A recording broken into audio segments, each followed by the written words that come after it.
This time it's 9:01 a.m., February 20th. I'd like to ask everyone to please stand. We're going to say the Pledge of Allegiance. Pledge allegiance to the flag of the United States of America and to the republic for which it stands, one nation, under God, indivisible, with liberty and justice for all. Thank you. The mission of the Texas State Board of Veterinary Medical Examiners is to establish and enforce policies and ensure the best possible quality of veterinary and equine health provider services for the people of the state of Texas. Mrs. Whitehead, would you please call the roll? She's on mute.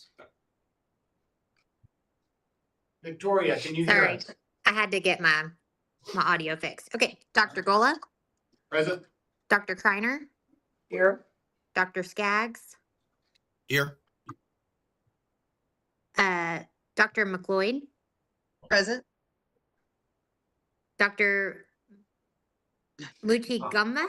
I look forward to meeting you and getting your name right. I'm sorry. Sue Allen, Here. Mr. Pardue, Here.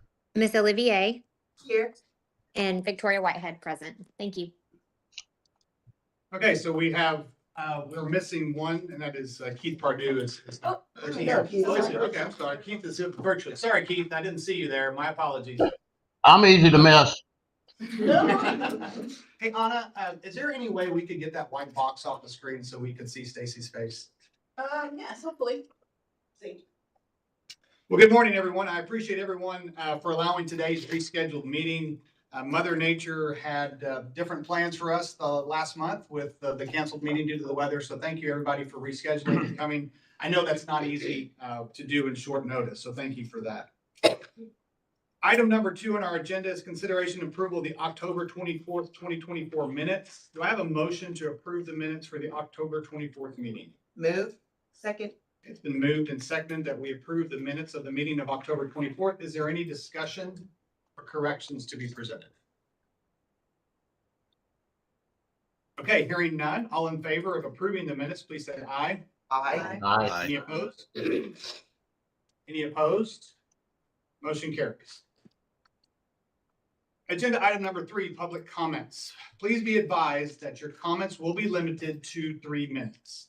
Additionally, our board cannot hear public comments on testimony regarding a pending contested case.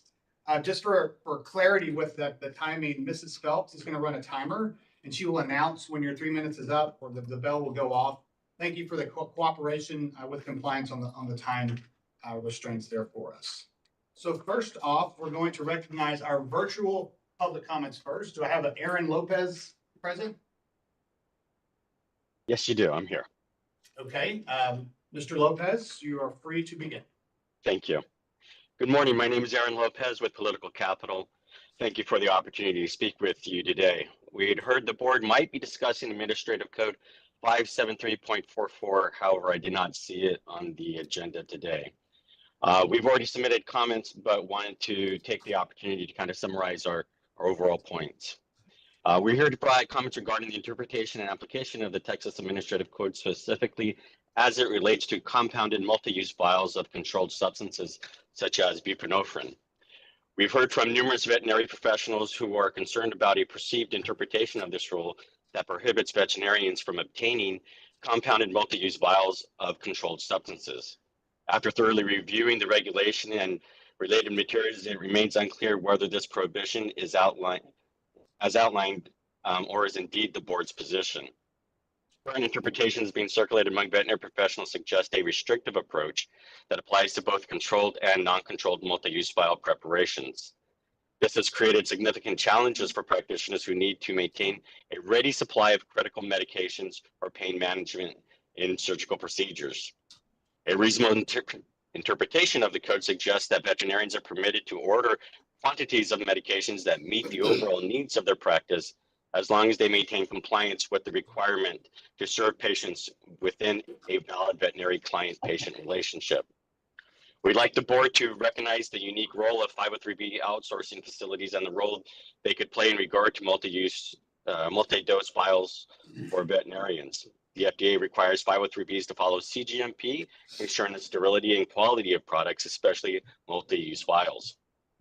Harmonizing state and federal regulations minimize compliance confusion for providers and supports seamless cooperation with 503Bs.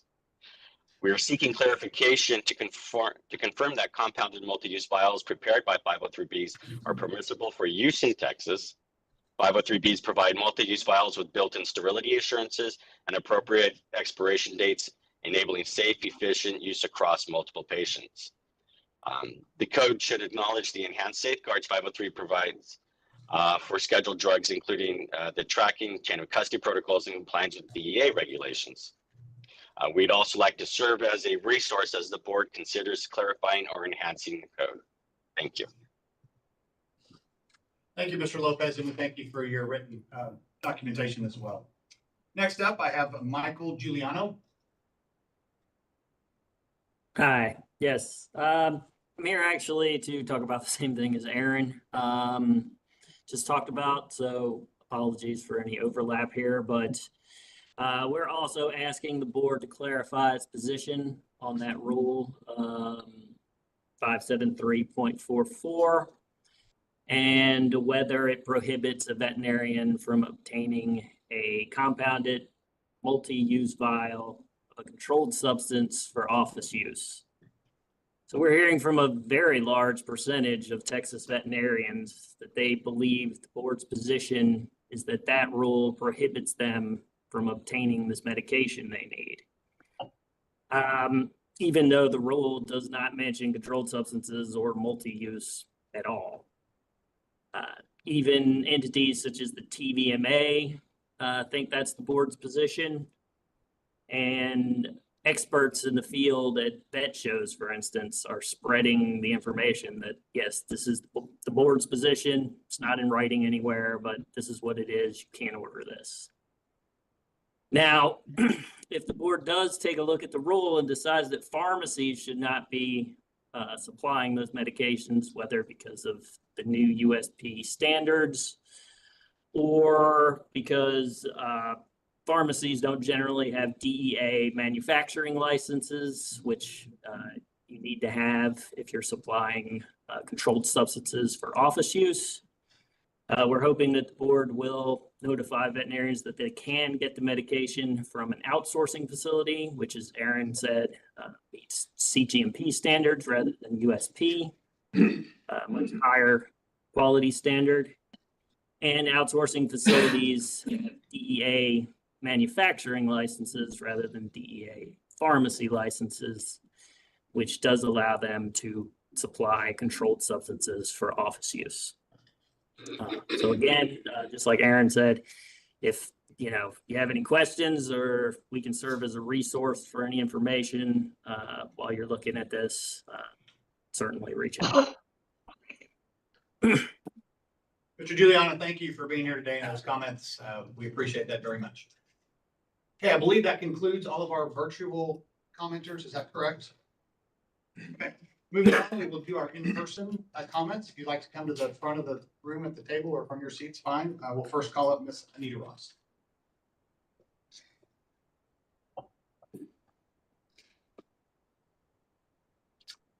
I just want to start out by saying I just had multiple job surveys, so I have a difficult time talking. You can't understand me and probably go slower. I may not make my 3-minute thing, but I'll do the best I can that you can understand what I'm saying. Okay.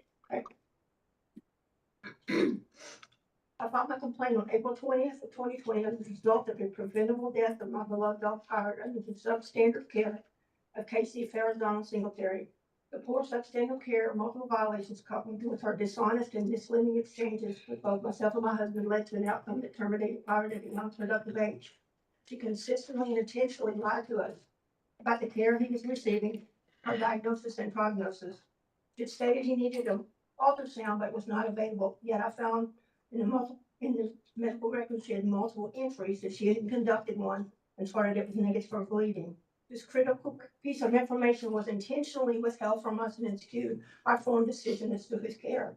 After we determined that Farazano was not placing our best welfare as a priority, we asked her to have him immediately released to us to transport him to his private care and treatment. She became verbally defensive and unreasonable. We had been locked outside for over 5.5 hours and never allowed to see Pirate the entire time. 45 gut-wrenching minutes passed with no communications after my multiple attempts. After I was banging on the glass door, she approached just outside and stated that Pirate was, quote, bleeding to death. A fact that her official medical records and multiple entries deny. I told her to go get Pirate now as we were taking him to his vet for treatment and care. She said, quote, he is dying. He will never make it. He will choke to death on his own blood. How can you do that to such a nice boy? You only have a few minutes to say your goodbyes, unquote. We were both in total shock as we had been waiting to take him to his vet. Given her personal comments and information provided, we were intentionally misled to euthanasia. She made multiple false entries in the medical records that we were taking him for euthanasia. We never ever discussed that. My experience of working with the legal department under the direction of Brittany Sharkey was fraught with deception and disregard for its rules and regulations. Neither Farazano nor her attorney, Don Farrell, also a licensed vet, was ever responded to Mr. Dobbins, which is required. After 120 days, he gave them an additional 60 days from his last request. They never responded. He was forced to do his investigative report without any of their input. Mr. Dobbins documented multiple potential violations and investigative findings in the IC letter. I also discovered that Farazano had a prior history of board violations resulting in another preventable death of the canine, which resulted in administrative penalties and fines. I informed Mr. Dobbins as well as Ms. Sharkey. We waited 18 months for IC on October 1st, 2021 was held via Zoom. Our attorney was not permitted to enter the Zoom meeting. During the IC, Dr. Quillivan, president at the time, rather shockingly stated, quote, there are no standards of care in veterinary medicine, unquote. I brought up multiple questions as to her actions, Farazano's actions. She assured me she would talk to her and, quote, get back to you. After a very short period, the Zoom meeting was abruptly discontinued without pertinent facts or findings. I sent an email to Ms. Sharkey, which was ignored. Dr. Quillivan never got back to us. Several days later, Sharkey sent us an email stating, quote, the board found no violation of the rules of professional conduct. All of Mr. Dobbins' extensive reporting on potential violations and findings were totally ignored. The board has also further failed to provide required information. Section 801-08, quote, notification of complainant regarding complaint dispositions, quote, C. The board shall include in a notification an explanation of each reason for the disposition, including its applicable and plain, easy, understandable language. Each reason the conduct alleged in the complaint did or did not constitute grounds for the imposition of a penalty, disciplinary action, or other section, unquote. I've made multiple requests to both legal and to Ms. Sharkey, which have been ignored. Neither Farazano nor Farrell have been held accountable for their blatant disregard for the rules of professional conduct. I'm sorry, we've hit time. I got one sentence left. Finish. I just want to say, Dr. Rose, thank you for agreeing to review my case. Today's been 655 days since that email for you to review it, and 1,773 days since Irish preventable death at the hands of Farazano. For the cover up by Dr. Donald Farrell, JD, and gross continued failure of this board to enforce the regulations and laws set forth by the legislature. Thank you. We appreciate your attendance today. Okay, next, Ms. Heather Katiba.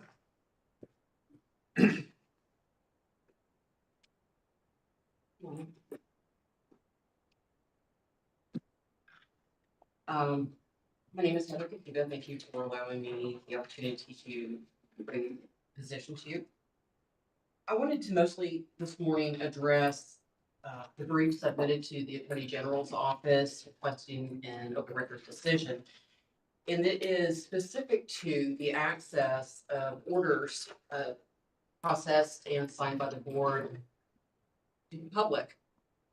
There's some discussion within this briefing that with the new system of the database that has been recently purchased, that trying to achieve compliance, part of the briefing that I have read, and I will reach out to the legal division to discuss further so I can understand some of the rationale.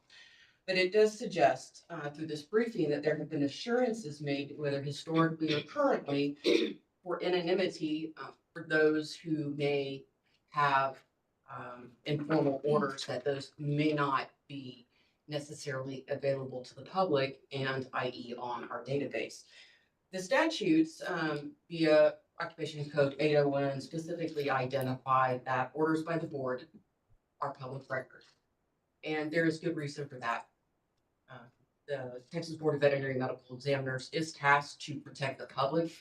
And a big portion of that is transparency to the public, where the public does have access to the database. And those resources are one of the very few opportunities for the public to protect themselves in a cost-free, not necessarily cost-free, but to them, it is one of the few accessibilities.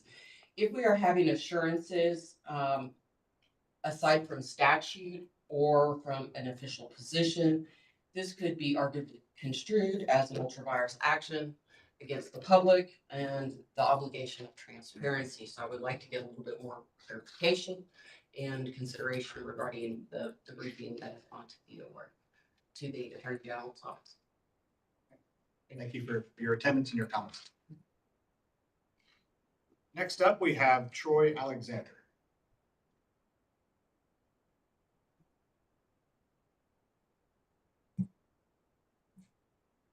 Good morning, Mr. Chairman and Board. I'm Troy Alexander, the Executive Director for the Texas Veterinary Medical Association. And I just have probably some of the shortest comments you have all day. I am here just to talk about the 573.44 compound drug rules, and we're just asking that there has been some confusion, as you've heard from the other commenters on the rules application and the multi-use files. So we would ask for clarification on those and getting some guidance. Thank you. That's it. All right, thank you. We appreciate your attention.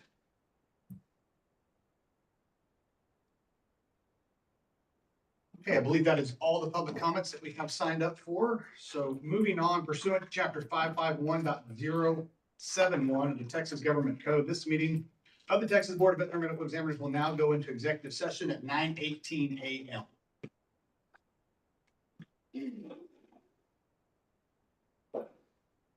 So if we could ask that we just clear the room, we will have our executive session and we'll call you back when we are ready to come back.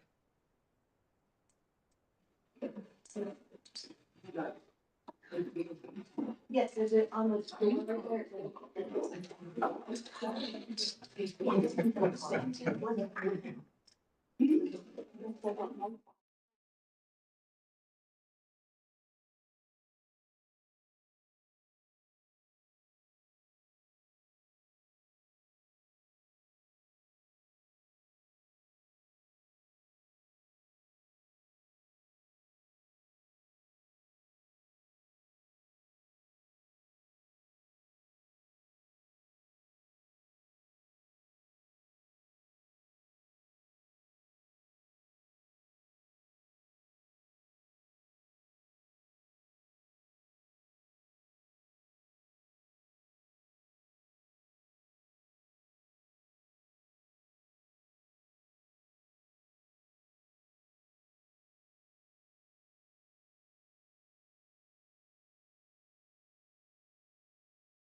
Okay, we have returned from an executive session at 9:50 a.m. and no action was taken in executive session.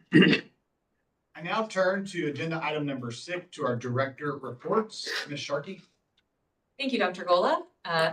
Thanks, everyone. This will be partially what was in my written report for the January meeting and then some updates that have occurred in the intervening couple of weeks. SB1, the state budget, was officially filed. Our base budget is filed with $2.9 million annually, which includes about $300,000 in capital budget for ongoing maintenance and support of our new database.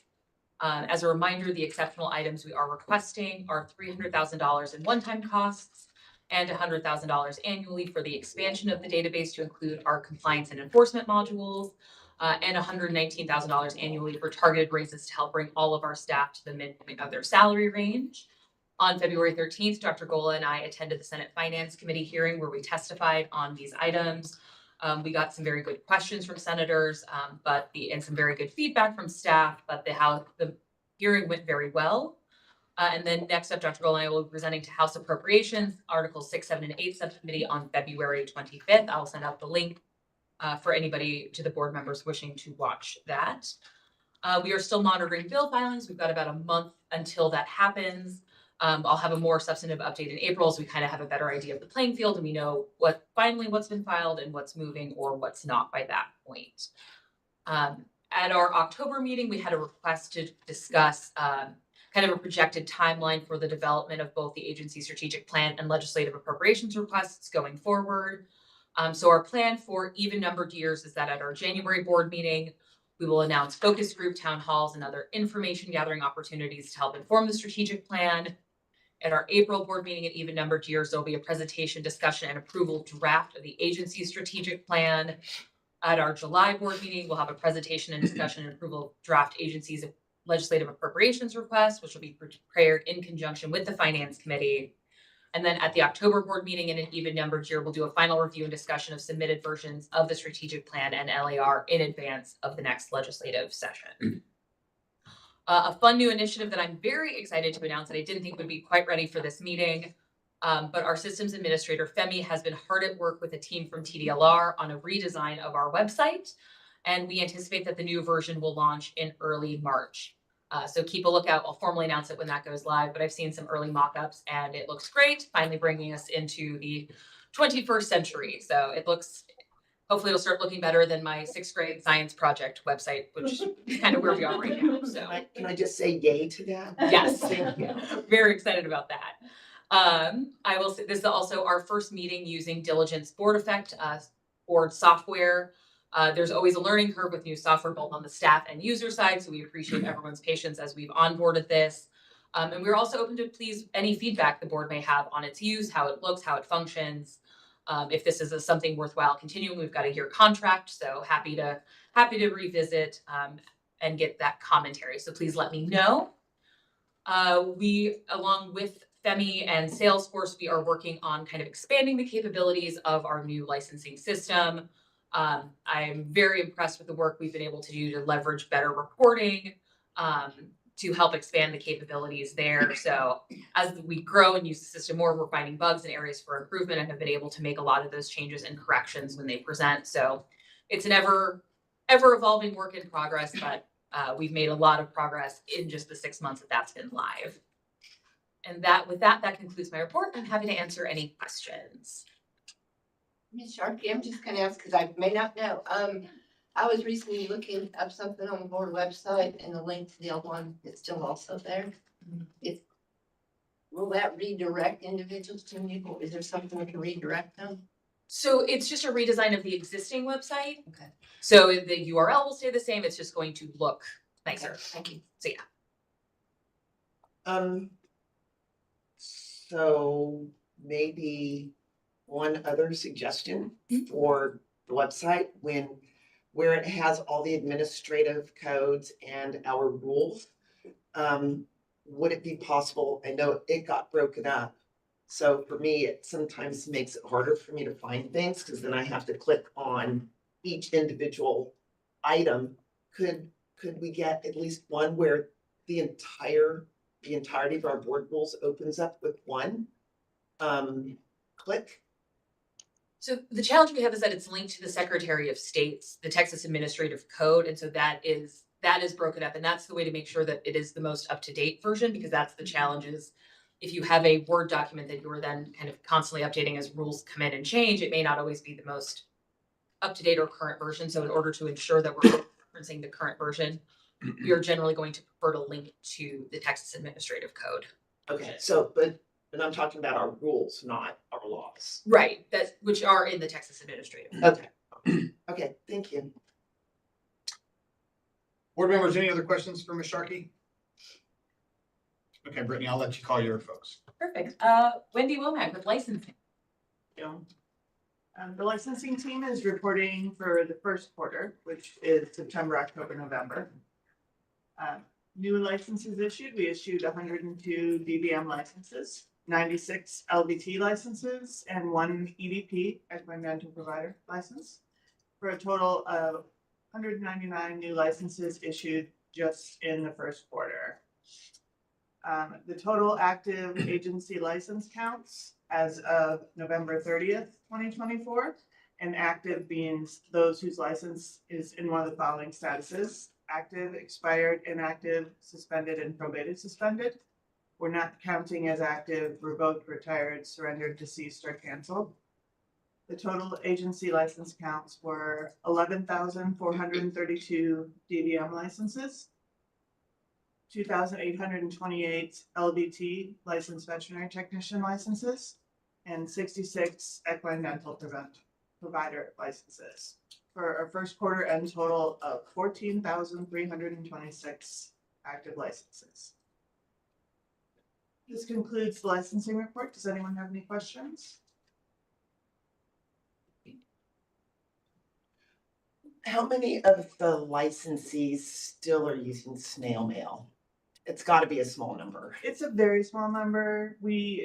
What we do is we spend all day on the phone helping people who have low IT skills get through the system online. Sometimes you have to describe the difference between something being inherently difficult and something being difficult for that person at their skill level. You know, we've gotten most of them through, but sometimes if someone is just very fussy or, you know, just cannot wrap their mind around, we allow them to send one in the mail, but that option still exists. Okay, great, thank you. You referenced 199 new licenses in that quarter. How does that compare? Are we continuing to grow? Is it leveled off, or do you have a sense of that? I don't have that data on me, but I can definitely have that prepared for next board meeting. Okay. And historically, we'll also see an uptick in this kind of spring graduation season. So the numbers are always a little bit interesting that you'll see fluctuations kind of more seasonally rather than. And I can do a report at the end of the whole fiscal year versus the previous fiscal year. It may not be relevant, but does that, I know there was a time when we were concerned about not having enough veterinarians. Sounds like we have a lot of veterinarians. So, Yeah. I mean, are we still hearing things about not having enough DVMs to practice to, you know, work in the state? No, we're not I'm not hearing hearing anything anything about about a it. shortage anymore? I think it should be noted too that Texas Tech's graduating their first program, and they have 61 DVMs that are currently set to graduate May. So that's a big win. That's for amazing. Texas, especially Yeah. up in that area. Absolutely. And they'll be Awesome. expanding to, it'll be 100 students graduating within the next 2 years. Yeah. So what is their plan as far as the number, like what do we know what their eventual plan for the numbers they want to graduate when they get to their max? 100. It'll be 100. 100? Yeah. Okay. And A&M's class is also expanding this graduating class as well. Yeah. So what is, because like years and years and years ago, my class was a max of 128, though we didn't have that many. What is the max now for A&M? Will they be I at believe two? it's 180. It'll be 180 and then I think it's up to 220 in a couple of max. fiscal years. So So that, A&M is still the largest veterinary school in the country as far as the number of people that graduates? I unfortunately can't speak to that. I know it's certainly a lot. I do know that LSU is expanding their class to 200 in the near future. So, all right. But I mean, kudos to both universities for stepping up and meeting the demand. Thank you. Right, if there's no further questions for Wendy, I am Mike Tacker for today also. Mike unfortunately cannot be with us. It's Mike, what long luxurious hair you have. Mike is taking his vitamins, I guess. We're very excited about that. Mike was unfortunately scheduled to be speaking at A&M, teaching a class in conjunction with the DEA, but unfortunately came down with the terrible flu that is going around. So he was not going to be with us anyways, and now he's not even with us for sad reasons. So I will do my level best to do his enforcement report justice. For the first quarter of fiscal year 25, the Enforcement Division received 148 complaints. That's putting us on track to hit close to 600, which was our previous year record, which we set in FY24.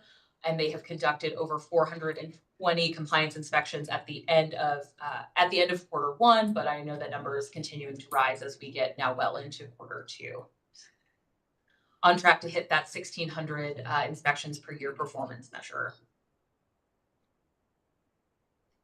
Any questions for Mike?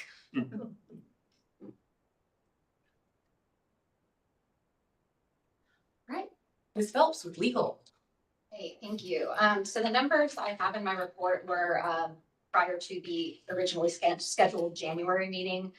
So we have probably had maybe about 30 to 40 cases come in the interim. These numbers are still like largely reflective of the breakdown though. So as of January, we had 167 complaints. We had 10 cases pending board informal conference, 64 cases pending board action, 22 pending approval of orders, 7 on hold pending civil or criminal proceedings, 8 pending staff conference, 10 cases filed at SOA and 10 cases pending SOA filing, 5 cases pending a cease and desist, and 31 pending agreed orders. So the projection after today's board meeting, we're looking at approximately 84 cases. That's prior to the cases that have come in the last month, so probably a little more like 120-ish. Additionally, I wanted to mention legal has been working with our cohorts at TDLR to do a comprehensive rule review. So we are going through all of the administrative rules, looking at them and getting kind of a preliminary idea in terms of what needs to be changed. And then from there, we will be working on drafting. So that is a major project I've been working on as well. Questions?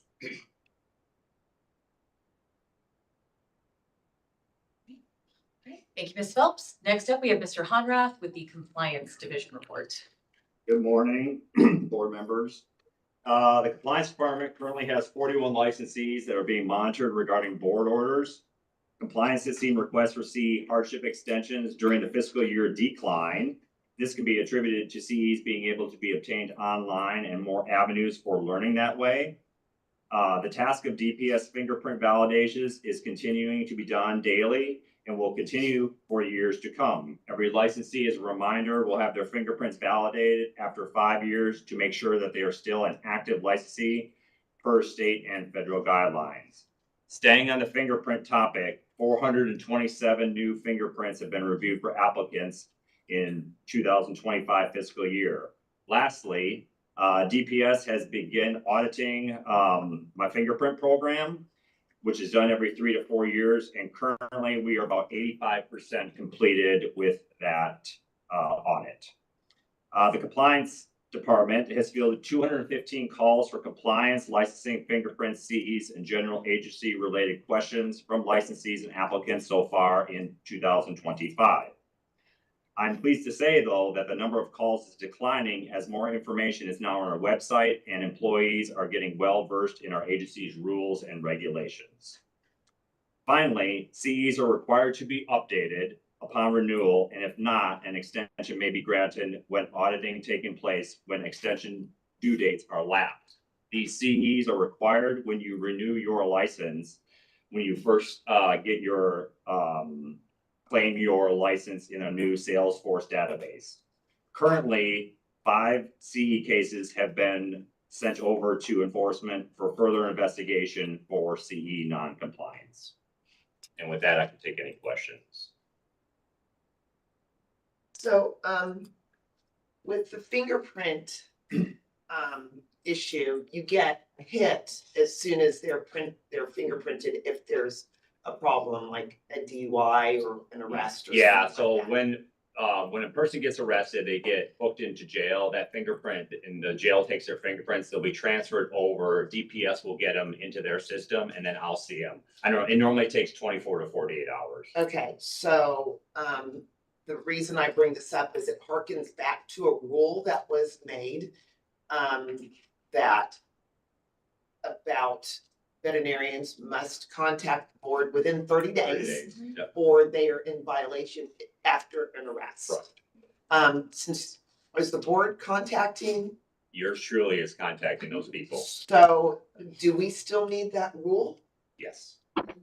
Because if the board is making contact, you're not giving.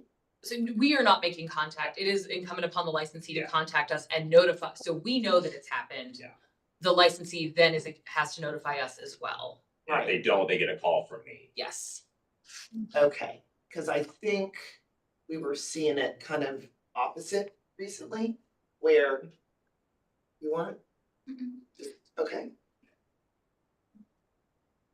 So we know that they've been arrested. I have a list. Yeah, I have a list. So when you get, like, hypothetically, if someone get arrested today, they have 30 days to let me know. And on day number 31, they get a phone call from me. Got it. Yeah. Okay, great. So it's still incumbent upon the veterinarians to be veterinarians and know the rules. All of our licensees, yeah, yeah. Okay. And the rule states that you have to, it's anything above a traffic ticket. So if you get a traffic ticket, I don't need to know about. But What if you anything get above arrested that- because of multiple traffic tickets? You're getting arrested and getting booked into jail, then if it's a misdemeanor C, you don't have to tell me. So multiple traffic tickets, you don't have to tell me. Anything above that, you need to report it. Okay, great. Jared, what happens if it's out of state? I get them out of state. Yeah, yeah, yeah. So I if you get get them, arrested. I get them from all over the United States. So what happens in Vegas does not stay in Vegas. Yeah. So, okay, so hypothetically, you are a veterinarian that practices in another state. You have 3 or 4 licenses. Yep. You get arrested in another state. It's up to you to remember to call Texas and go, I was arrested. Correct. Okay, awesome. Correct. Thank you. Yep, you bet. Jared, what happens if you're like Dr. Kreiner and you have multiple speeding tickets in every state? Does that get reported as well? I'll stay out of that. I'm not gonna answer that question. All right, thank you. For outing me. And last but certainly not least, we have our finance report from Candace Van Flera, who is also celebrating her birthday today and is spending it with us all. Well, good morning. The finance division is relatively quiet right now. Nothing too crazy going on. The agency just entered its second quarter of fiscal year 2025 on December 1st, which of course, Texas weather, we are now nearing the end of the quarter. But as of the beginning of January, we're about 42% of our way through the fiscal year and had spent approximately 31% of our budget. So we're doing pretty good. But that's pretty much what we have going on. Nothing too crazy. I'm open for any questions if you have any. Candace, just with that difference between percentage that we're through the budget and the amount we've spent, we expect to catch up as we get further through the year and get close to the end of the year? Usually, yeah. I mean, usually it's kind of since I've been in this position in our fiscal year, we kind of trended in that kind of time frame, I don't see us having any big expenditures, so we could probably trend in the same position, I would see. So we are 42% of the way through the year and 31% way through our budget. Yeah, as of the beginning of January, yeah. Okay, so can you identify the area is it across the board or is it travel? I don't have that information right in front of me, but I can definitely get that and get it back to you. Right, because just if it's travel, that means we've got enough money, we should send them out more, right?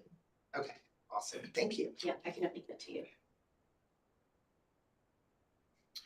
Okay, board members, any other further questions for the director reports or Ms. Sharkey? Okay, hearing none, we're going to move on then to our board committee reports, and I'm going to start with the executive committee. And first off, I'd like to thank the volunteers of this board for your time and energy to serve. This is a volunteer position, and I recognize how much time and energy we spend, whether it's performing ICs, reviewing cases, all your committee efforts that y'all lead and conduct. It doesn't go unnoticed, and so I want to thank y'all for that. It's a lot of work, and I appreciate that very much. And to that, we finally have some help. We finally have a full board again, and I'd like to start with allowing each new board member to introduce themselves, and we'll go in alphabetical order. So Dr. McLeod, if you would like to introduce yourself to us, you get to go first. Okay. My name is Stacy McLeod. I'm a 2004 graduate of Oklahoma State. I grew up in Oklahoma, practiced for about 10 years in the Texas Panhandle before moving to the Weatherford, Texas area. I was in private mixed practice for most of my career, but a few years ago, I transitioned into shelter medicine.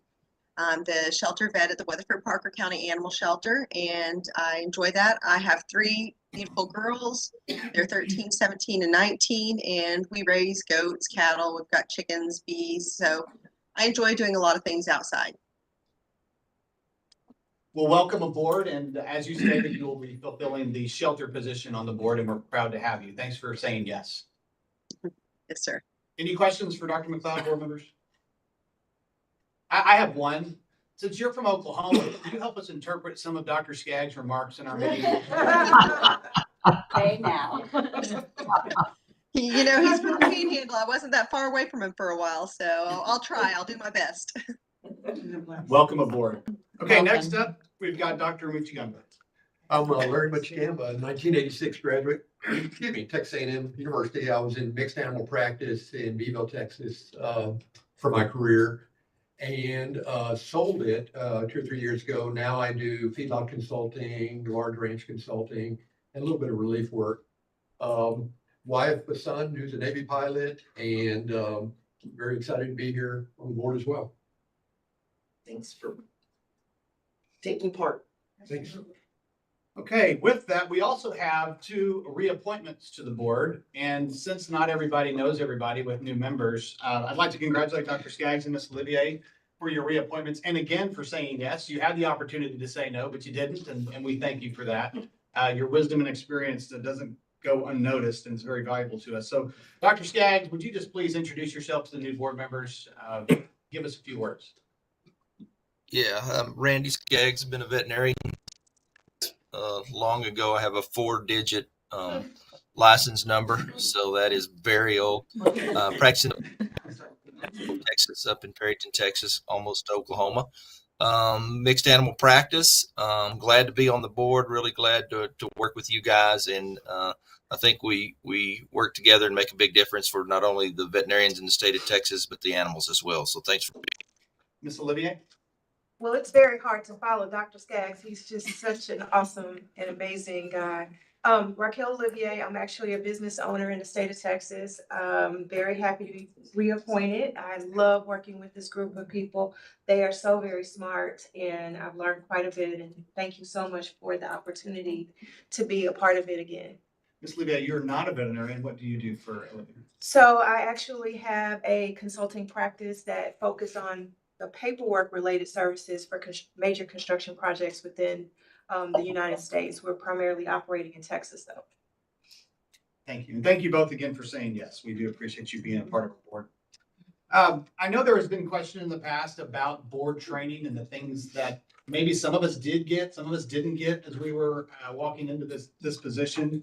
But I will announce that on January 7th, both new board members did come to Austin and spend an entire day getting trained. And there was an overview of our agency, how we conduct business, ethics, case review, and our board meeting approach and overview. So they have been trained. And of course, you all know that the best training is in this room, and you'll learn more today probably than you learned that day. But we do have at least a functional process now that we're following to make sure that we at least know a little bit of what we don't know we didn't know. So thank y'all for attending that. And I think that went very well. I had some questions about how we were setting our agenda, and I just wanted to provide the clarity because I said I would at the last meeting. so that every board member can feel comfortable about submitting items for our meetings. There was some frustration from historical perspectives that maybe agenda items that were submitted were not making it to the agenda. So I just want to provide a little clarity because it is the intent that we do provide that for our board members. And so obviously at the end of every meeting, you have an opportunity to suggest an item for an upcoming meeting.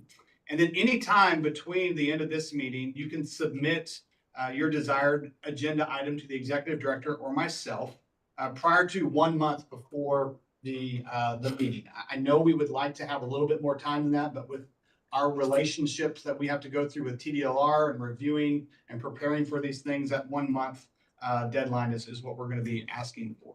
We will send an email reminder 5 to 6 weeks before the next meeting to ask for board agenda items. So if you'll be looking for that email to remind you, because I know we all are busy and time passes, but we will send an email out requesting agenda items.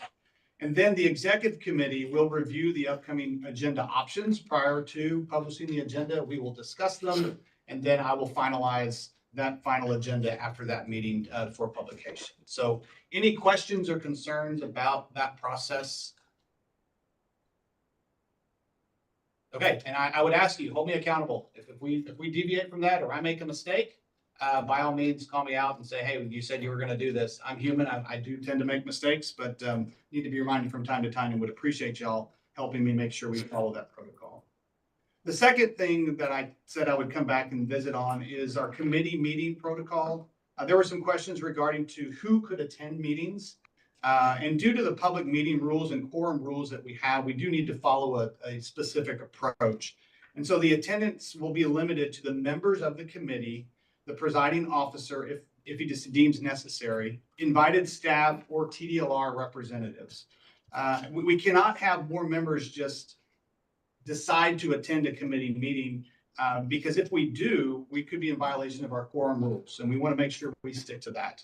As presiding officer, I will announce if I'm going to do a meeting ahead of time. I think that's only respectful to do that. And I'll only do that if I deem it necessary due to the circumstances of the agenda or what's going on with certain scenarios. So I will announce that. You know, everybody that is a chair and a member of a meeting, you all have complete capacity to run your committees as needed. And the only reason why I would want to attend is because there may be something specific that I'd like to address or be aware of. So, but again, I'll give prior notice to that. Any comments or questions regarding that? Okay. Next up, we did finally get, and I say finally because we've been restructuring a little bit, the equine dental provider and the licensed veterinary technician advisory committee meetings held. They were held the morning of January the 7th. And basically we relaunched those with the members.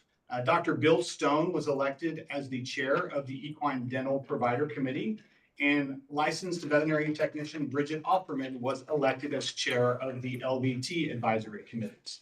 These committees will conduct their business as led by their new chairpersons, and they will be based on the needs and the cadence of the agency. And we look forward to their work. And so we're excited to get them going again and look forward to the things that they do for the agency. And I thank them publicly as well for all those members for volunteering to provide their wisdom on these committees. We also had an executive committee meeting held prior to the previous date for this meeting in January. The executive committee reviewed all of our counteroffers, staff dismissal recommendations, and we reviewed and approved this agenda today. And so thank you all for your work there. And then that concludes my report, and I will now recognize Dr. Skaggs, the chair of the Finance Committee. Thank you, Dr. Gola. Finance Committee, I'd like to thank my board members, Victoria and Raquel. We had a meeting and had a little bit of a very good meeting, a little bit of discussion about our legislative affairs,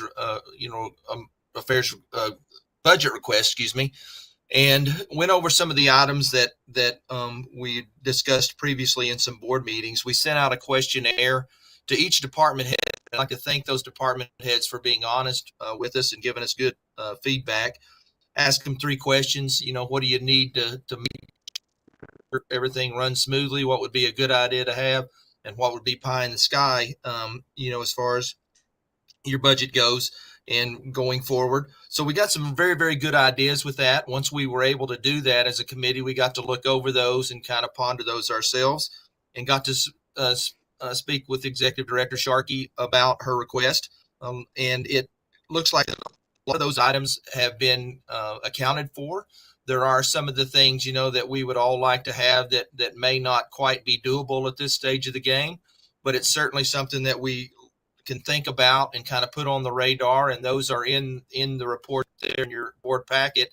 If you mind looking over those and kind of seeing, I think it gives us a very good idea of some of the things that we may want to strive to go towards as a board. I think we have the ability as a board to be a little bit more proactive and a little bit more aggressive as far as budget request than does the executive director, just because we can ask and it's easier to tell us no without being so mad at us as it is with the executive director. So I think, with our history and what we've kind of been through in the past, I think it would be a very much better idea for us as a board to become a little bit more proactive in speaking up for the things that we would like to have, maybe not the things that make us that we need to get by, but things that would make us a lot better, to ease that burden on the executive director and her staff. So look that over. I think this opens a lot of dialogue and can make us aware of future needs. And I appreciate my committee's work with that, and we'll answer any questions if anybody has any.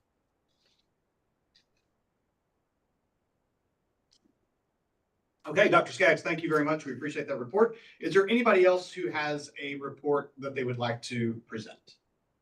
Any other committee? All right. Hearing none, we're going to move on to agenda item 8, discussion, recommendation, and possible action regarding the election of the executive committee.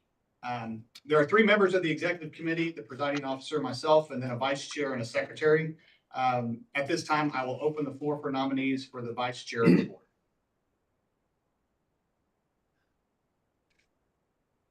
Did you say vice chair, Dr. Gola? I did, vice chair. Okay, I move that we nominate Dr. Lynn Kreiner as the vice chair. Second. Okay, it's been moved and seconded to nominate Dr. Lynn Kreiner as the vice chair of the board. Any discussion? Lynn's done a great job. Absolutely. Thank you. Okay. Then let's vote. I move All in nominations favor? cease.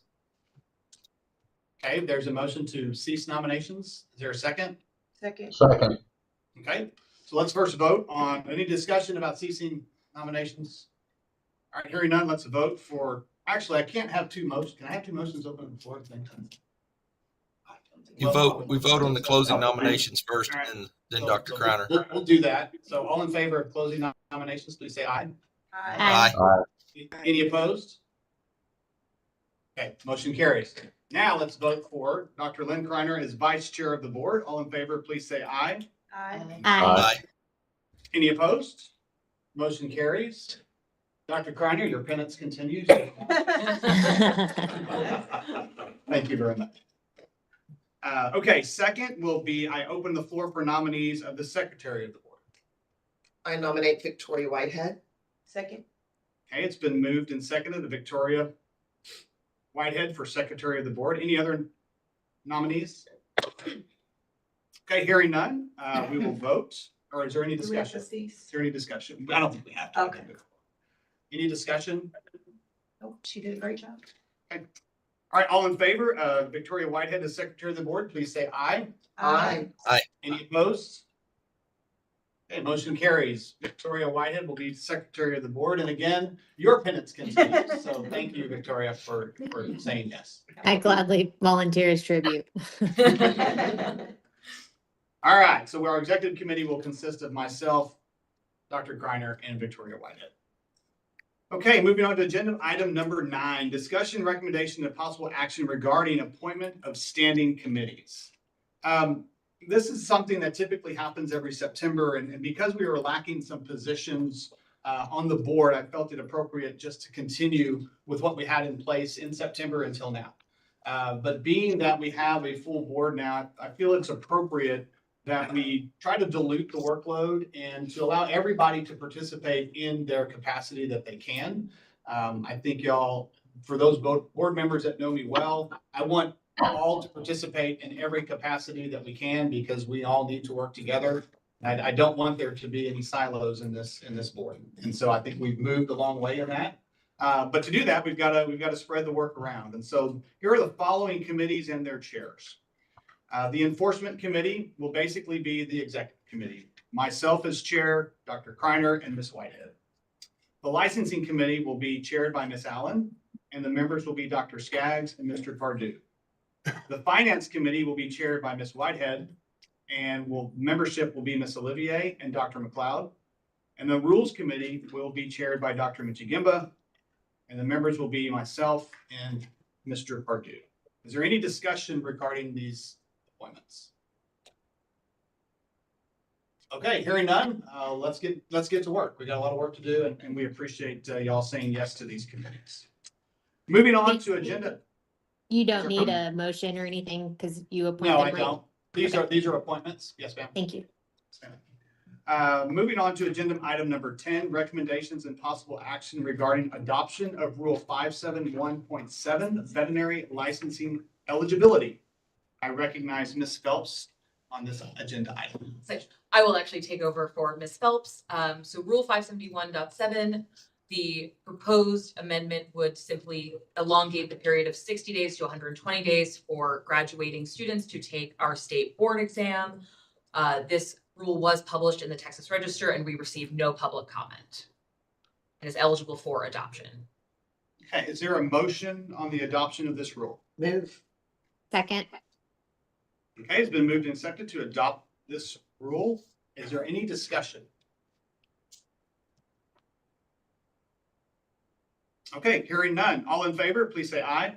Aye. All opposed, same sign. Okay, motion carries. Rule 571.7 veterinary licensing eligibility. Okay, next up, we're in agenda item 11, discussion regarding statutory definition of livestock. The chair recognizes Ms. Phelps. So in our statute and by rule, we have no definition of livestock.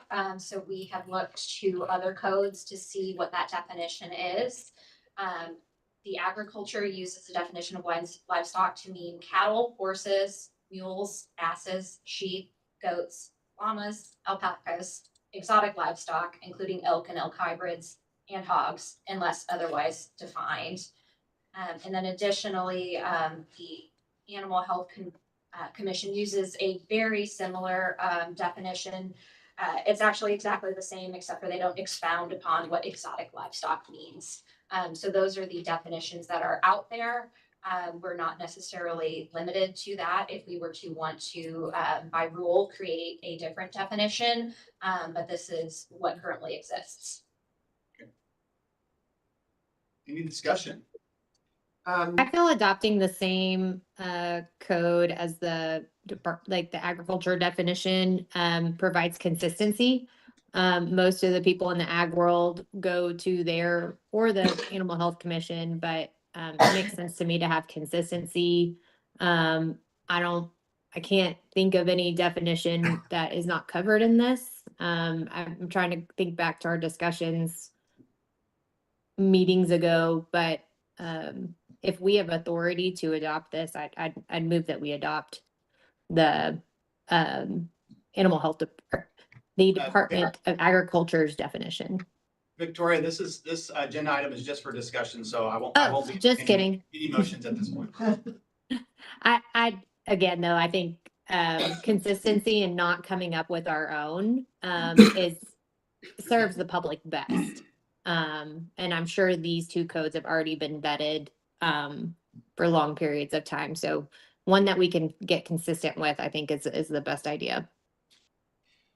So I brought this agenda item because I had a concern about our classifying horses in the livestock industry. They are livestock, but again, they are also pets. And one of the primary reasons that I wanted to have an open discussion and see if we wanted to pull for the purpose of veterinary care the horses out of livestock and put them maybe in a separate category or some, some third category, is how they can be treated and some of the things that we've come up with. It was brought to my attention late last year that if a horse owner wants to vaccinate their horses for rabies, a veterinarian can sell them a vial of rabies vaccine.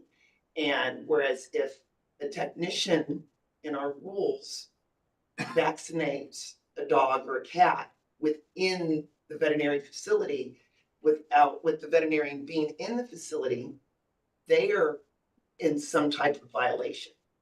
And so if we as veterinarians are selling a 10-dose tank or a 25-dose tank of rabies vaccine to someone that claims they have a herd of horses that they can't catch or can't bring in, how are we in control of the vaccine that's not even legal to sell? Like, they can't buy it unless they're buying it from a veterinarian. In other states, they can.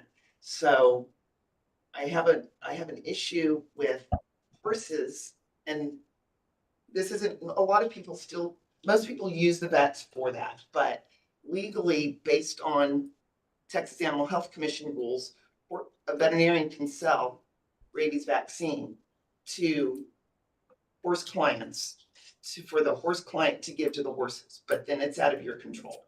And that's an issue. Same with cattle. Right. They can sell rabies. But they can sell it to cattle, but because cattle and horses are in that livestock, Texas Animal Health Commission has cattle and horses in that, we've lost control of something that's important to. But if the goal is to retain control of rabies, just excluding horses isn't going to change anything. Possibly, They want to buy it for their cows. but right, they want to buy it for their cows, but then there's the possibility of them vaccinating the farm dogs and the farm cats, and there's no proof of vaccination. Correct. So it's But just a discussion that I wanted to have out there so that we can decide, what we want to do. So I kind of look at this from a structure perspective, like why is there even a legal separation in statute of a livestock versus not? And to me, it's a rural access of healthcare. And I'd love to hear kind of Dr. Skaggs' thoughts on this as well. But to me, horses being in the definition of livestock and the ability to manage a horse herd in a rural setting, like the ability to bulk sale, like I'd hate to take that away from certain folks, especially in large horse operations. I also worry about kind of taking animals that are typically in the agriculture sense, large breed, large herd management, more corporate style management, and pulling them down to a different legal classification as like a pet per se, just because of commercial operation. So I'd love to hear kind of Dr. Skaggs, or even Dr. Gola. I know you deal a little bit with some of the rural stuff too, what some of y'all's thoughts are on it. Well, it's challenging, and I think, and I'm probably putting words in Dr. Kreiner's mouth. It comes a little bit challenging when we punish one person for giving, theoretically we could punish one person for giving a rabies shot to a dog that was not under direct supervision, but we're selling this stuff to go out to livestock. And, that creates a real dilemma for us. As was mentioned, we want to protect the people and public and all the animals from rabies. And I think with farm animals that, horses included, that's what we have to do and kind of bite the bullet. Where I might suggest is if, we kind of take a little bit of a less aggressive approach on if a veterinarian tells somebody to vaccinate a dog inside the clinic and then they try to get in trouble for it. Well, to me, that's kind of asinine on our end of it. So, I don't know any other way other than classifying horses as livestock. It'd be easy if they were all backyard pets, and some of them certainly are. But in my area where we used to never see rabies and now it's up here all the time, You know, I just have to, you know, dispense rabies to horses because they can't all get in. And realizing that, yeah, sure, some guys are going to take that rabies vaccine and vaccinate their dogs. And honestly, kind of when we first had this outbreak up here, the health department told me they, you know, realize that things like that happen. It's on the owners that if something does happen and that dog gets bitten, then there's no record of rabies vaccination and they have to be treated as a non-vaccinate. So, you know, it's a lot of gray area. Unfortunately, there's nothing that's black and white on this job. Yeah, Dr. Skaggs, I agree with a lot of what you just said. And to me, as we just talk about the definition of livestock, it would be, in my opinion, that we stick to what the definition is in the code and the agriculture definition. And we address the individual issues regarding rabies vaccines separately. I don't want to create a scenario where our definition conflicts with what other state agencies say. I think we can handle those scenarios best if we take the rabies issue as it relates to that definition separately. So that would be my opinion. Any other discussion? This is good. All right, well, appreciate that. And this is timely. And the reason we're doing this is because we are in the midst of rewriting our rules with the cooperation of the staff and TDLR. And I think the education of these type of topics is important so that there is awareness of what concerns are. So I appreciate the discussion, and we're going to move on to the next one unless there's anything else. Okay, next agenda item 12, discussion regarding individual licensee responsibility in corporate owned veterinary practices. And the chair recognizes Ms. Phelps. Thank you. So by statute, there's a prohibited practice, the title of this section, prohibited practice related to certain entities.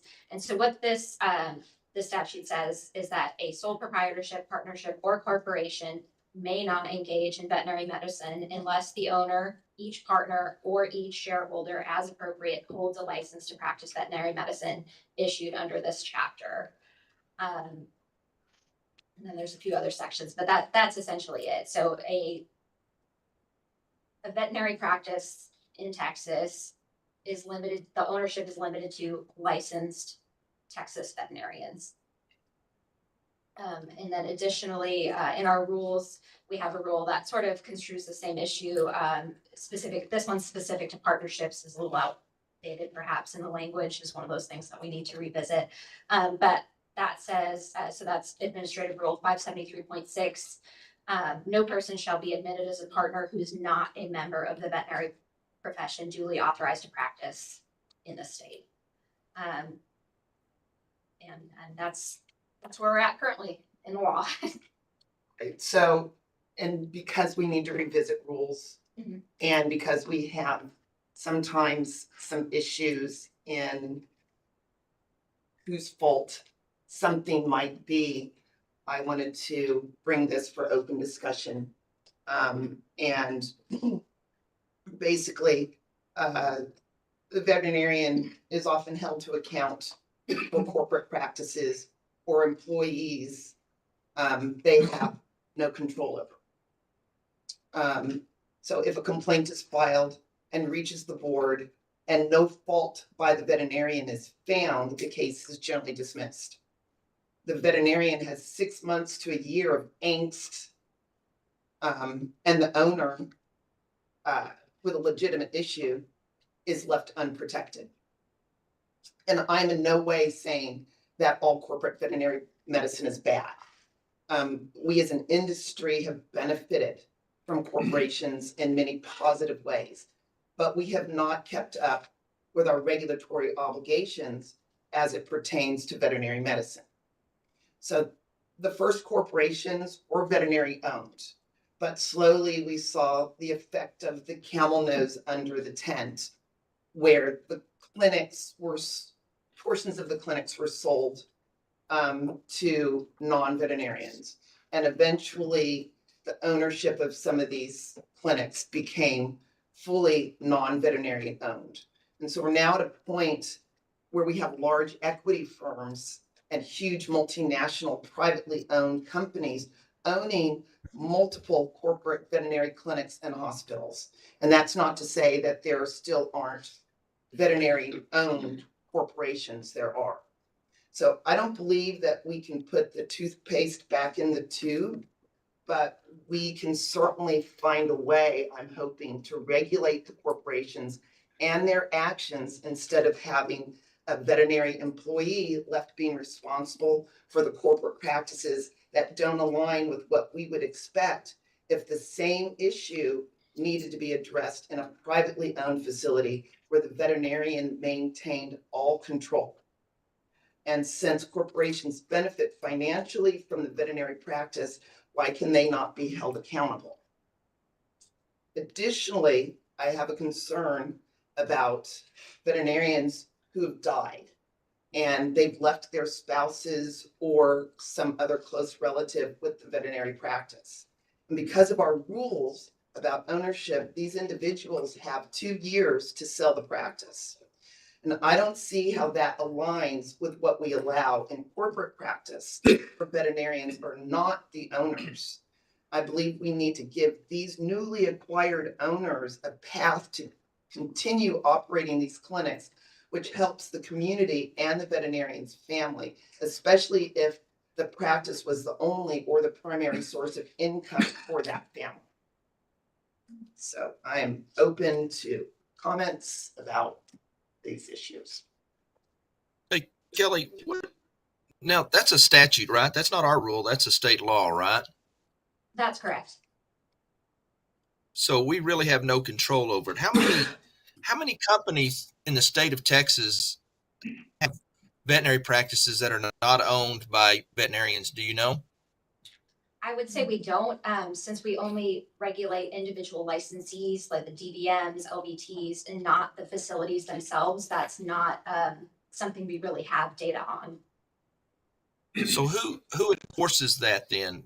If it's not us, is there a governmental entity that makes sure that that law is being followed?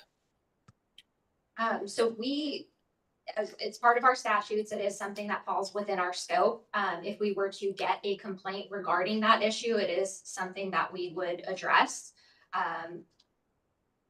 But yeah, that's where we're at on it. But it is breaking statute now. I feel a little frustrated because it is statute, which we can't change, but we are obligated to make sure that is enforced. So we either need to somebody needs to work on getting the statute changed, or we need to start enforcing that.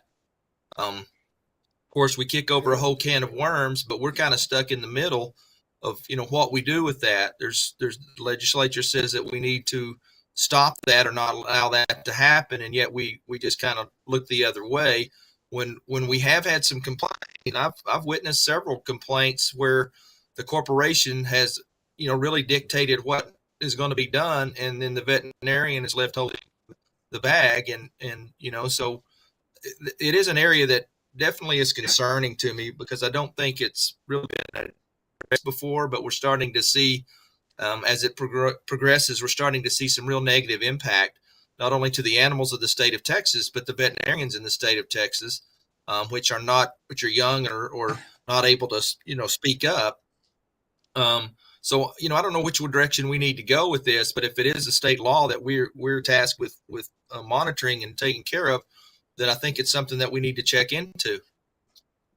When a corporation buys your clinic, 2 entities actually buy the clinic. One is the corporate-owned part that buys the non-veterinary part. They don't buy the real estate, but they buy the office equipment. They buy the business, if you will. A separate corporation owned by a veterinarian in name buys the veterinary part of the practice. So that's how they circumvent that. And you guys probably know far better than I how that works. Yes. And I would just. Sorry, Ms. Whitehead, please go. Oh, I would just say, in my experience, in administering informal conferences, it would be really awesome for the legislature to take up this item and provide clarity and direction, or maybe, the ability for us to have access or regulate in some manners, just because this is a frequent problem. that we're seeing. And a lot of it where I get super worried is young veterinarians thinking that the excuse of, well, my corporate said this is how we handle these matters and that's how I have to do it. And basically getting in trouble because they're following what a business structure is telling them is in the best interest of an animal. And so I worry about the lines, and we need clarity on those lines, whether or not it is something we can regulate or not. And if it's something that the legislature chooses we can't regulate or have intervention in, then we need to have an ability to hold veterinarians accountable, and to a, there's got to be something because we see frequency of cases where things keep coming up and up and up, and it's like we can hold these veterinarians accountable and unfortunately punish them, but we're sitting here giving advice to vets, not saying like personal, like you could have to go back and talk to your corporation. If they get upset that we're holding them accountable, it's like you are in charge and you have to make the decision. So I would love to see the legislature provide some form of input on this. I see this as a two-part issue, and I think Dr. Kreiner presented it well as far as ownership goes, and I think Larry did a good job answering that question. Is you have an ownership issue that I think is one piece, and then you have the DVMs making decisions for standard of care being another, and those lines definitely cross. I do believe that companies need to follow what is legal for ownership, and I think many of them do.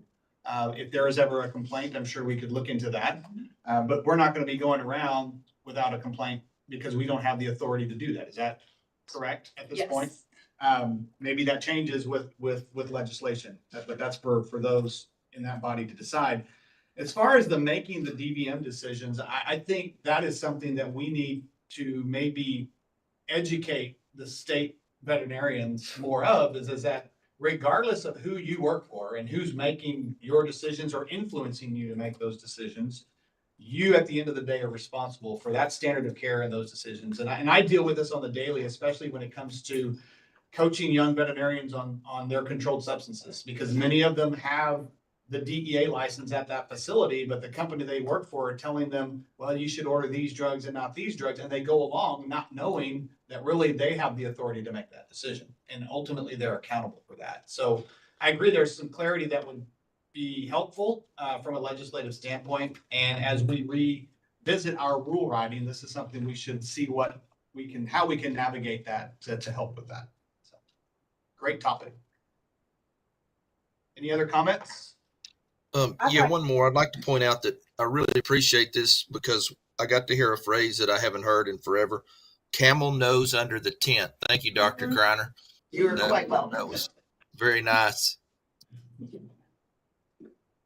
Ms. Olivia? The only thing that I would comment on is that, is there an opportunity for us to hold the DVM aspect of the authority for the ownership accountable through these investigations? Because I too have seen in the ICs where we have young veterinarians that come in and they're scared to make a contrary decision because they have some supervisor or some senior level person that's not necessarily there at the time of their decision making take the accountability for the decision that they are maybe novice at making at that particular point in time.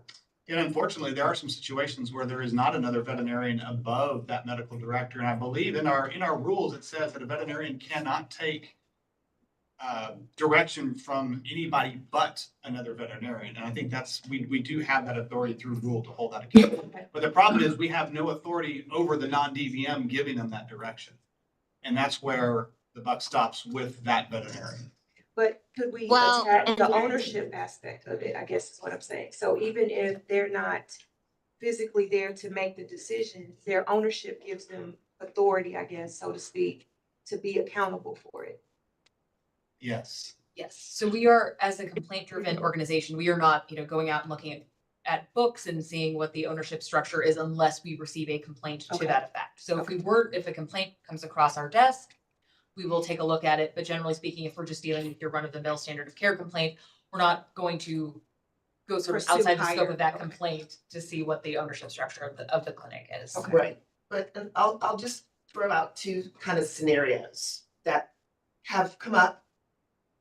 I can't really speak to what their dispositions were, but what if, hypothetically, what if an employee, non-veterinarian employee, takes an animal out for a potty break in a fenced area and the animal escapes, in which the veterinarian is also an employee and has no control over the facility?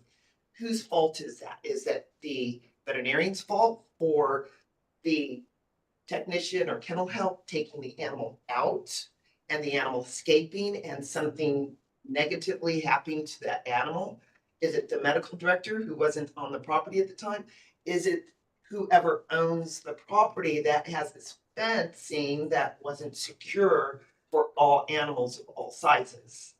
So that's an issue. If it were an individual veterinarian that owned the facility, it would absolutely be that person's fault for not having a facility appropriate for the type of practice they have. But what happens when it's a corporation? Whose fault is it?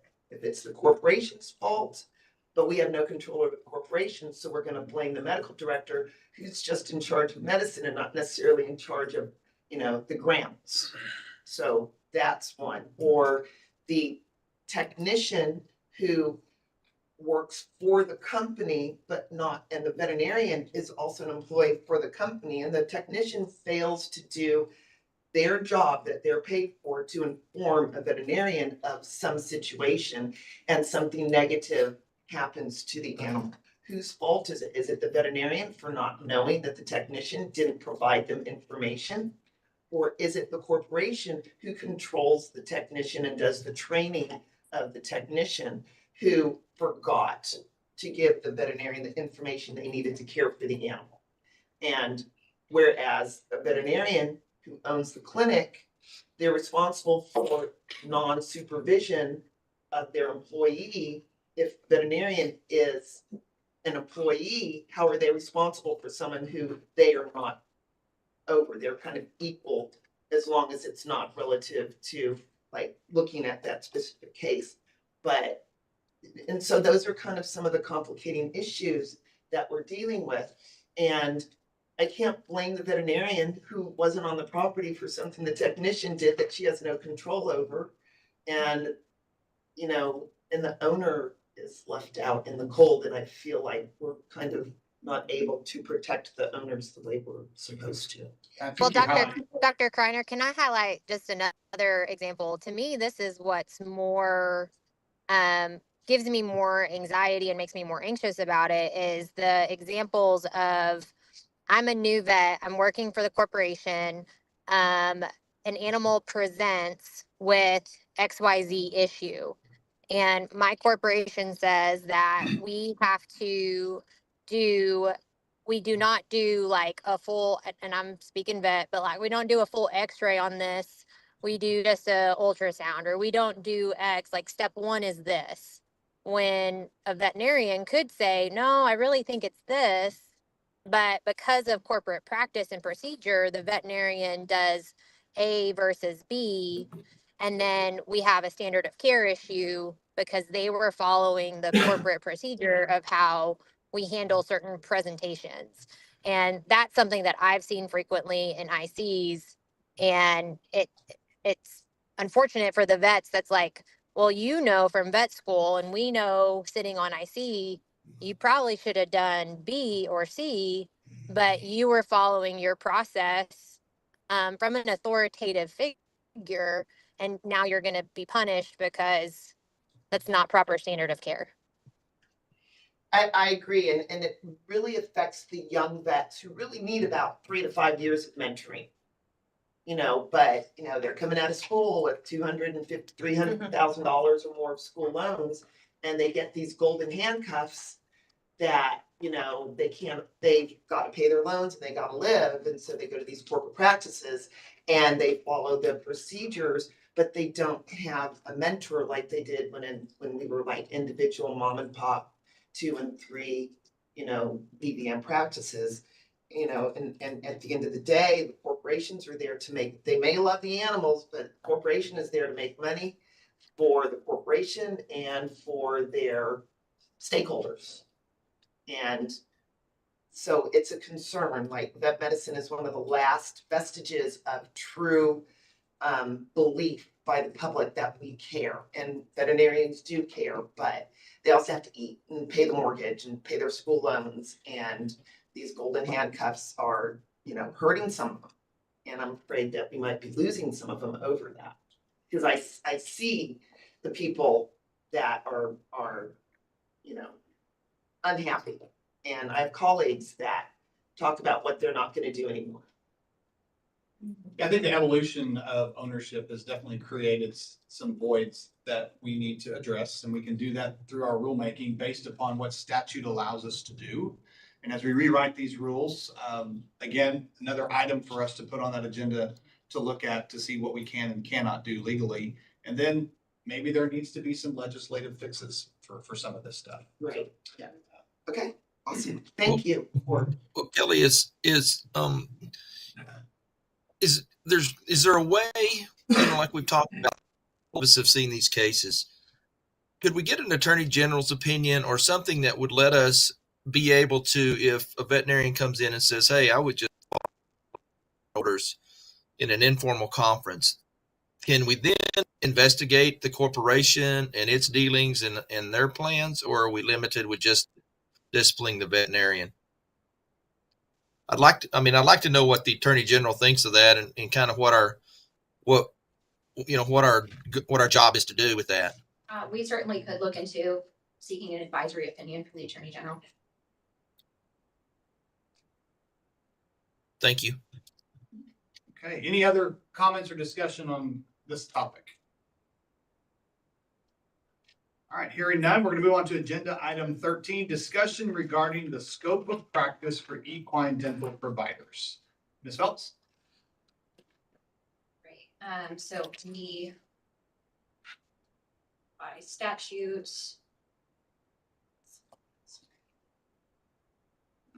or I'm sorry, this is in our administrative code. So Rule 573.19. This rule we're looking at. Oh, I'm sorry, I skipped ahead. So by statute first, 801-262, the scope of practice for licensed equine dental providers. I don't want to read the whole thing for you there because it's quite a bit, but it does set out very specifically what equine dental providers can and cannot do and what level of supervision is required. And then additionally, we have a rule pertaining to dentistry that does encompass some of the equine dental provider scope as well, and that's 573.19. So those are included. The full text of both of those is included. Okay, so I brought this agenda item because not only have I, but I have had colleagues who are concerned about the lay dentists who are still actively out there, the unlicensed dentists, where we go in and we see disasters in the mouth of these horses. And also of the lay dental, the EDPs who we have licensed, who are still going out because they're EDPs and taking the opportunity to sedate the animal without the veterinarian present and to perform dentals, which includes higher level dentistry, like removing a tooth, either a molar or an incisor, you know, and I'm concerned that we aren't holding them to account. And so I just wanted to go over specifically what you can do and what you can't do, and what the veterinarian is responsible for doing in these cases, because my understanding is they're not allowed to sedate animals, so the veterinarian shouldn't be selling them the drugs to sedate animals. If the veterinarian has a VCPR and wants to provide Dromosedan gel for the client to use as needed or for whatever thing that she wants, that's another story. But to provide injectable Dromosedan and ACE and xylazine and Torbigesic, and God forbid, we almost lost xylazine a year ago to being scheduled, which would be a nightmare for veterinarians across Texas. What happens when something negative happens to that horse? And who's responsible? I mean, do the EDPs carry liability insurance? Should we require that they do? I mean, even as LBTs, we can't extract teeth. Right, LBTs are more educated than EDPs, and they can't extract teeth without the veterinarian right there. Oh, it's loose, I can pull it out with my finger, versus the veterinarian has to get in there and open up the flap and remove the carnasial tooth in a dog or a cat. So I would say if we're seeing people practicing outside of the scope, be that the EDP themselves, a non-licensed individual who's doing what, something that falls within the scope of EDP, or even the veterinarian selling these drugs to somebody, that they don't know what they're doing. Those are all issues. We would need to have a complaint. So my advice would be, if veterinarians are seeing these things, file the complaint and we will investigate it. We can't do anything without a complaint. But we can do inspections, right? They're under our ability to do inspections and Right. look at their records and find out where they're getting these medications. So we can certainly, there's 66 of them. Right. We can Yes. inspect them. We can definitely inspect them. That's correct. That's a starting place. Yes. And do we currently have a rotation of inspection for ADPs? Mhm. Yeah, I think that's a challenge, especially when you have non-licensed individuals, and it's not just this particular category. Right. We've got it in all animal species, where you've got non-licensed people performing the act of veterinary medicine or equine dental providers. And I think that's something that, again, there's a legislative fix to that, but that's what it would require for us to have any more supervisory authority. Yeah. Mhm. But, the big thing is to get it out there and let the public know that we are looking at this and we are trying to deal with this to protect the horses and the people that own them.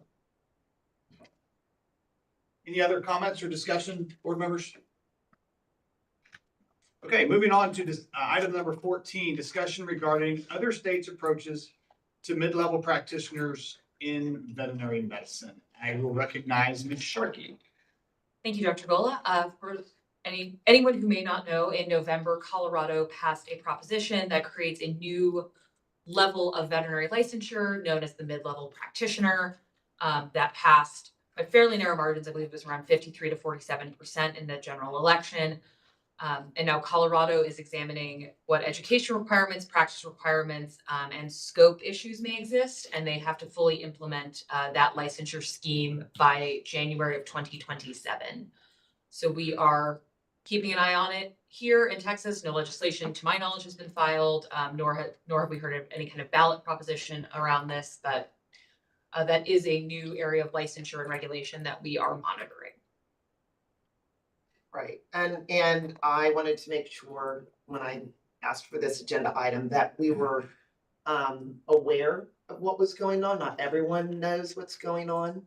And I would be concerned about taking someone with no or limited knowledge and giving them a short course in which they are then allowed to spay, neuter, or tumor removal on animals, when we have licensed technicians who've been around for years. And before I would say that before we even would look at mid-level practitioners, maybe giving our LVTs an opportunity to get more training, since they've already gone through several years of training, just as discussion, and have maybe LVT 1, 2, and 3, so that, if this were ever to come up, before even addressing that, we would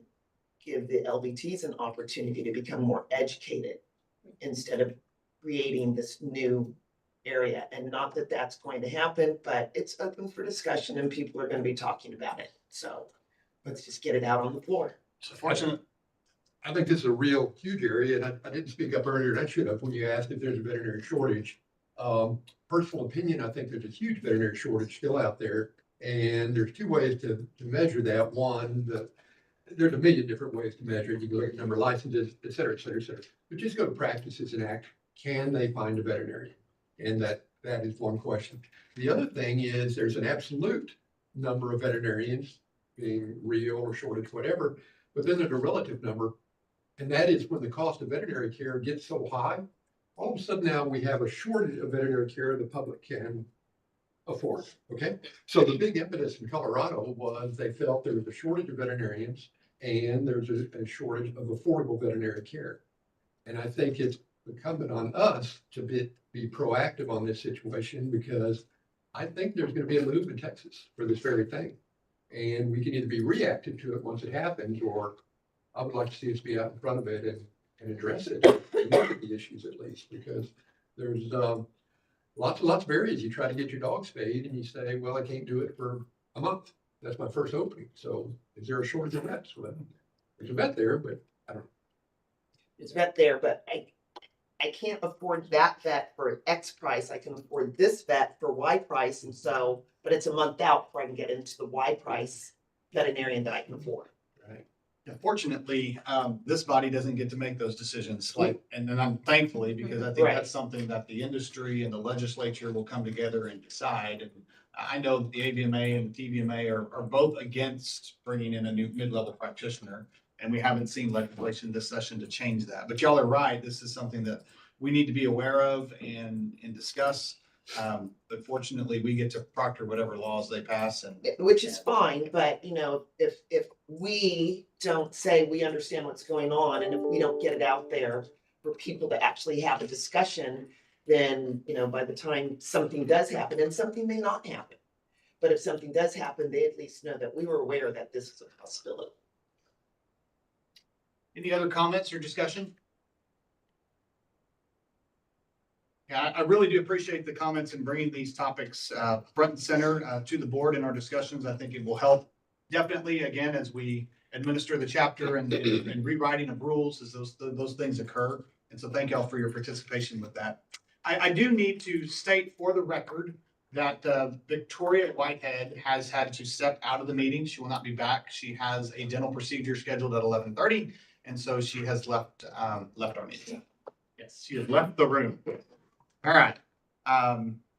Moving on to agenda item 15, contested cases. Consideration and possible recommendation to the Texas Commission of Licensing and Regulation regarding contested cases heard before the State Office of Administration hearings. SOA docket number respondent 1 LA 24-002 578-24 Catherine Pamplioni. If anyone is appearing in person today to discuss these cases, we will call you up to address the board. The prosecuting attorney will have the opportunity to be heard first, and then the respondent. Please make sure to state your name clearly and who you represent. Each side will have up to 5 minutes to speak initially, and then 3 minutes for a rebuttal if needed. Ms. Phelps, please keep the track of time for us. Please understand the board can only consider information that was in the record at the time the case was presented at SOA. Please limit your comments to what is in the SOA record, and only the attorney and the individual involved are allowed to participate. Okay. We will begin with item 1, Kristen Stavro. If you'd like to come up and address us. You're more than welcome to come sit at one of these stools. Good morning, everyone.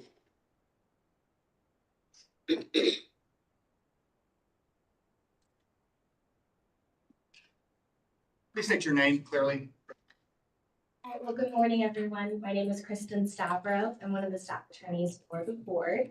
And today I'm here to present the proposal for decision that was administered by ALJ Pemberton on July 10th, 2024, granting the board's motion for summary disposition of the petitioner, Ms. Catherine Pampiglioni, is not eligible for a special license to practice veterinary medicine in Texas, nor would she be eligible for a standard license. Texas Administrative Code Section 155.505A states that summary disposition shall be granted on all or part of a contested case if the pleading, the motion for summary disposition, and the summary disposition evidence show that there is no genuine issue as to any material fact, and that the moving party is entitled to a decision in its favor as a matter of law on all or some of the issues expressly set out in the motion. Petitioner obtained a degree as a doctor of veterinary medicine at the University of Bologna, Italy, and has more than 20 years of experience in veterinary rehab. The University of Bologna is not an American Veterinary Medical Association accredited veterinary college. Petitioner was hired by Gulf Coast Veterinary Specialists in Houston, Texas, and sought to apply for a special license to practice veterinary medicine here in Texas. So she would be able to practice as a DVM specifically related to rehab at Gulf Coast. On December 15, 2023, Gulf Coast inquired about petitioner applying for a special license to practice veterinary medicine here in Texas. The board's licensing director informed Gulf Coast that as a graduate from the University of Bologna, a foreign non-AVMA accredited veterinary college, petitioner would be eligible to apply for an Educational Commission for Foreign Veterinary Graduate Certification Program, the CFVG, or the Program for the Assessment of Veterinary Education Equivalent Certification, PAVE. On December 27, 2023, Gulf Coast informed the board that since petitioner has been out of school for more than 20 years, applying for either program would not be feasible. On December 28, 2023, the board's licensing director informed Gulf Coast that petitioner would not be eligible for a special license to practice veterinary medicine pursuant to Texas Occupations Code 801-256. On December 28, 2023, Gulf Coast requested a meeting before the board at a licensing committee hearing so the committee could review the facts and determine if special accommodations could be approved for petitioner. On April 12, 2024, the board met during a licensing committee hearing. During the hearing, petitioner confirmed that she was not ECFVG or PAVE certified and had not graduated from an AVNA accredited veterinary college. The licensing committee determined that pursuant to Texas Occupations Code 801-256 and Board Rule 571.9, petitioner was ineligible for a special license to practice veterinary medicine in Texas. On April 25th, 2024, petitioner submitted a written request to appeal the board's decision at a hearing in front of SOA.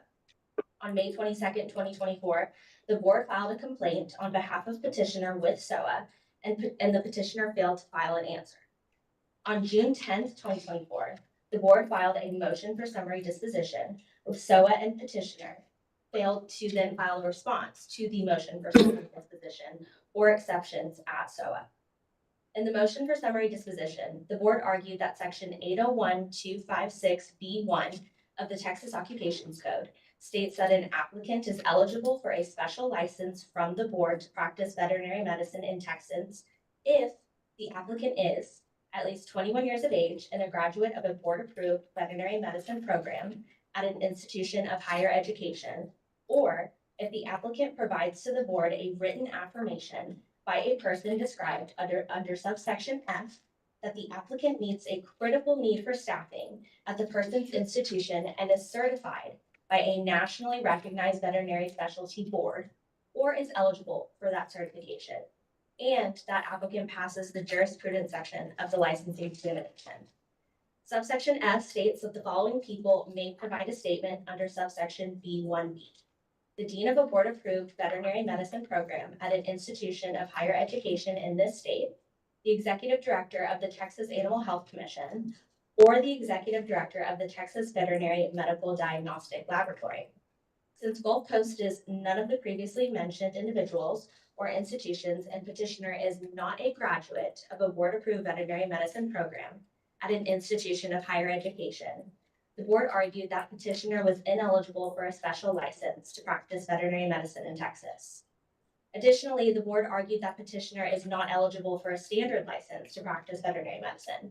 Under sections 801, 252, and 3 of the Texas Occupations Code, Petitioner must have graduated from a board-approved school or college of veterinary medicine and have successfully completed the licensing examination for veterinarians conducted by the board.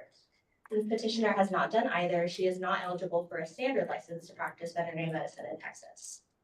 ALJ Pemberton reviewed the board's original complaint and motion for summary disposition and determined that as a matter of law, petitioner does not meet the statutory prerequisites for obtaining either a standard or special license to practice veterinary medicine, and recommended that the board issue a final order determining that petitioner be ineligible for a special license to practice veterinary medicine in Texas, nor a standard license for the same. Legal recommends that you recommend approval of the PFD as proposed by ALJ Pemberton, and I'm available to answer any questions. Thank you. So, if she wanted to get a license in Texas now, what would she need to do? So there are two options for individuals that are graduated from a foreign non-VMA accredited university. So it's either the PAVE or the ECFBG that I discussed. So those are the two options. And with each of those options, there are certain requirements that have to be met. And those are not just our rules, but also with the AVMA states. And if petitioner were to go to the AVMA website, all that information is there and available. Okay, and that should be enough. Thank you. Yeah. No more questions. Board members, any other questions? Okay. We will now recognize Catherine Fenglione and Hi, my name is Teresa Bird and I represent Dr. Piglioni. And I will say Dr. P, it's much easier in this action. I would like to say that the lack of response on Dr. Campiglione's part is not due to neglect or not caring about the decision from the SOA board. She was simply, she was unrepresented at that time, and although that is not an excuse, was not aware of the deadlines required for her to file a response.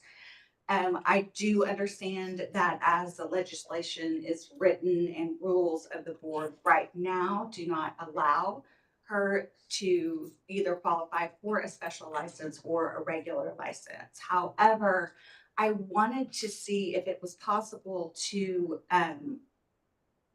continue the approval of the SOA board decision. And the reason why I'm saying that is, number one, Judge Pemberton stated in his reasoning for the proposal, granting the proposal, was that the record tends to show that the petitioner is highly capable, experienced, and a respected specialist in animal rehabilitation, and has practiced successfully in that field in Canada for over 2 decades. He also goes on to say that ALJ's point here rather is simply that the governing Texas statutes and rules as presently written render the petitioner ineligible for either a standard, special, or standard license.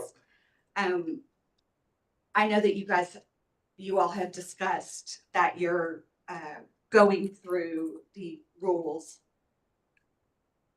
and rewriting some of those.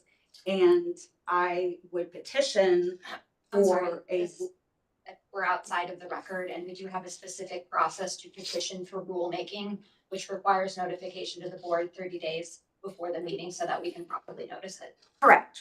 And so what I am asking is that the board continue this issue on ratifying the denial of Dr. Campiglione's license in order to give more time to make a proposal to the board for a rule change. board members, any questions? If I could add something, it's not just our board rules that state why Dr. Campiglione is ineligible for either a standard or special license. It's also the Texas Occupations Code that has a rule that states, it's very similar to what our rule states. And the Texas Occupations Code is clear on what the requirements are for an individual to be able to get a special license. And unfortunately, Dr. Campiglione does not meet those requirements. So it's not just rule, it's statute. Yes, sir. And rules are written from statute. Yes, sir.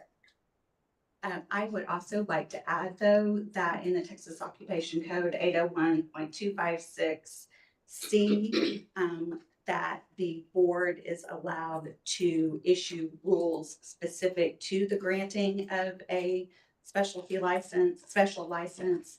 And it is under that aspect of the Texas Occupation Code that I'm requesting that this decision be postponed pending a possible rule change and to the requirements for a specialty license and or the requirements for a specially licensed veterinarian in specializing in alternative therapies such as chiropractic and animal rehabilitation.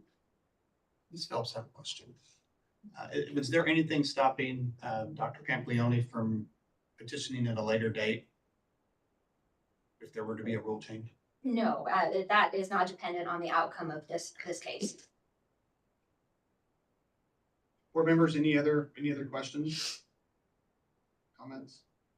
Could I ask one more question? Please do. Is that if she is denied a license today and the proposal for decision is ratified, does that mean, from what Ms. Phelps said, would she be able to reapply sooner than the 2-year rule if the law were to change?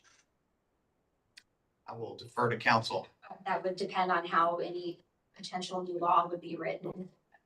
Hypothesize what has to happen. But currently there is a 2-year. Currently there is, yes, sir. I suppose if the law changed, but the law would have to stipulate when that would take place. Correct. So otherwise the rules would stay in place. Right. And we will be petitioning for a rule change per the rulemaking procedures moving forward. But to be clear, there is an avenue for licensure if either one of those tests were taken and passed, correct? Yes, sir. That's correct.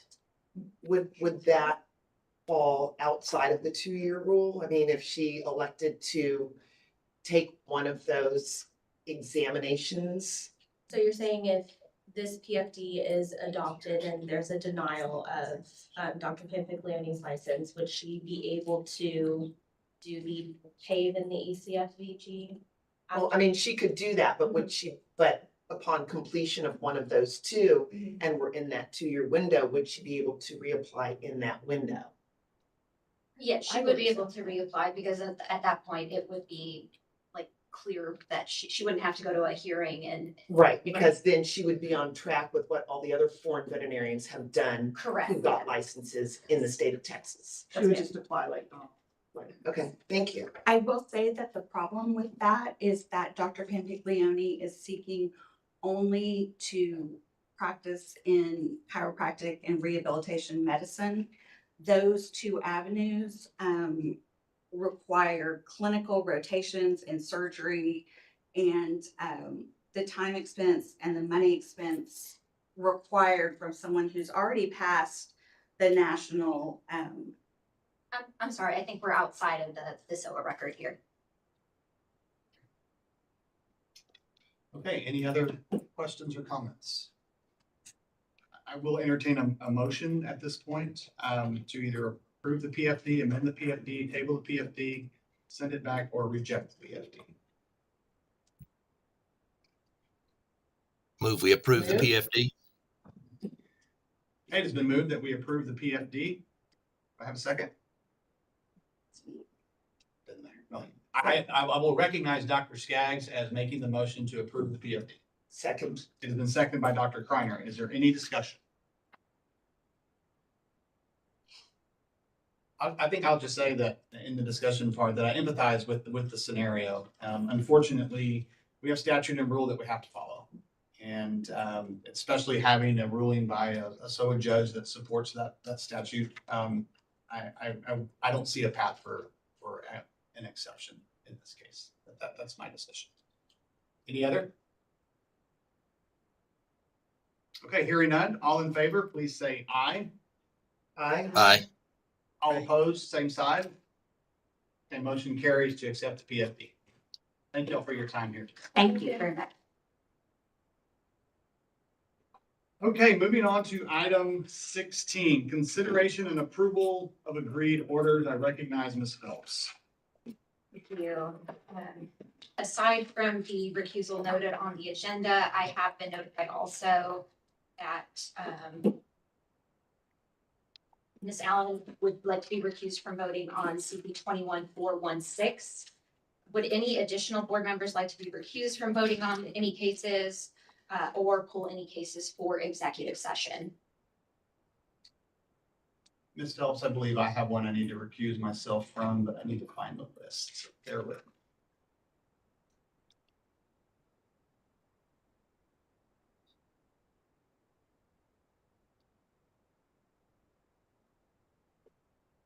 I need to recuse myself from CP 21-416. Any other recusals or any cases to pull for executive session? Okay, hearing none, is there a motion to approve all cases except those, well, and none were pulled, so is there a motion to approve all cases? Move. Second. Second. Okay, it has been moved by Dr. Kreiner and second by Ms. Olivier that we approve all cases. Is there any discussion? Hearing no discussion, all in favor, please say aye. Aye. Aye. Are there any opposed? Okay, motion carries. All right, next item is agenda item 17, consideration and approval of cases recommended for dismissal from informal conference. I recognize Ms. Phelps. Thank you. Would any board members like to be recused from voting on any of these cases or pull any of them for executive session? Okay, hearing none, I'll request a motion to approve all cases for agenda item 17. So moved. Second. It's been moved by Ms. Olivier and second by Dr. Kreiner. Is there any discussion? Hearing none, I call the vote. All in favor of approving the cases for dismissal from informal conference, please say aye. Aye. Aye. Any opposed? Motion carries. All right, moving on to agenda item 18, consideration and approval of cases recommended for dismissal from staff conference. I recognize Ms. Phelps. Would any board members like to be recused from voting on any of these cases or pull any cases for executive session? Okay, hearing none, do I have a motion for approval of all cases? So moved. Second. Is moved by Ms. Allen, second by Dr. Kreiner.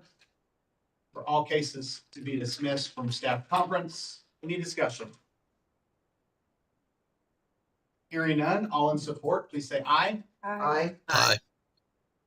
Any opposed? Motion carries.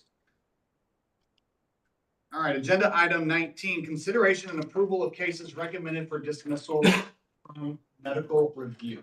Ms. Phelps.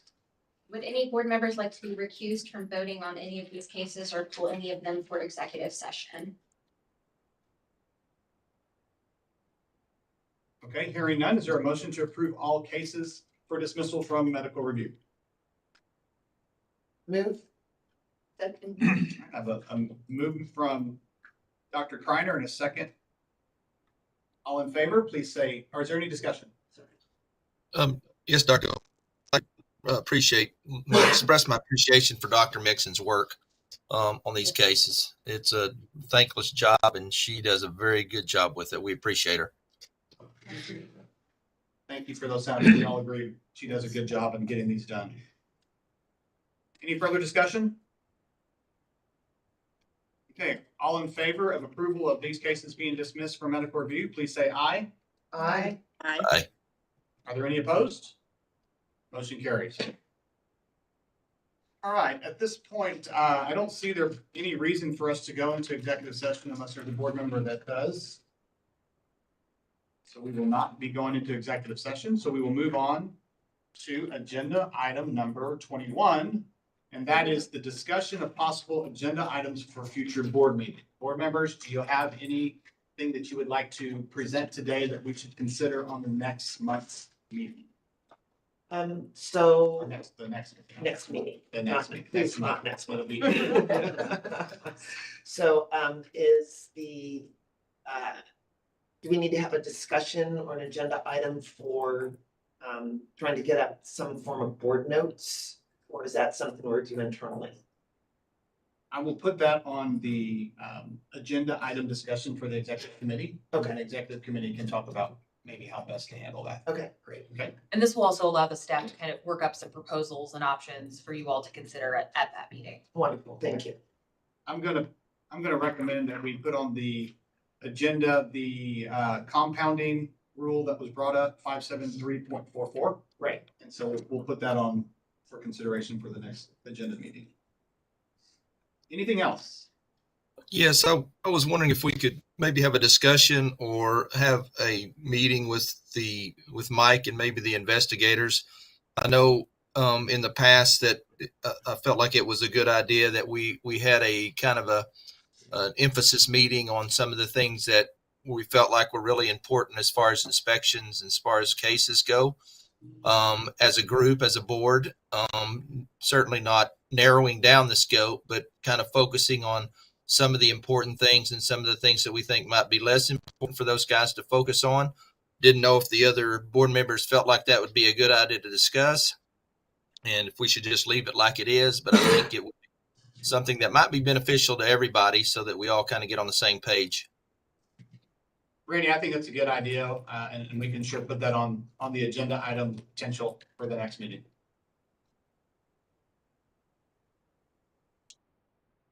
Anybody else? Okay, well, I will remind everybody that we have our next meeting in April. Do we have the date? April 15th. April 15th in this room. However, I will tell you, it will not be at 9 a.m. I believe it will be at 1 p.m. start time. So Wait, what? yeah, we have a little bit of a conflict with this room and its availability. So it's being moved to 1 o'clock. Sorry for that. Out of our control. Oh, All right, with that being said, this meeting is adjourned.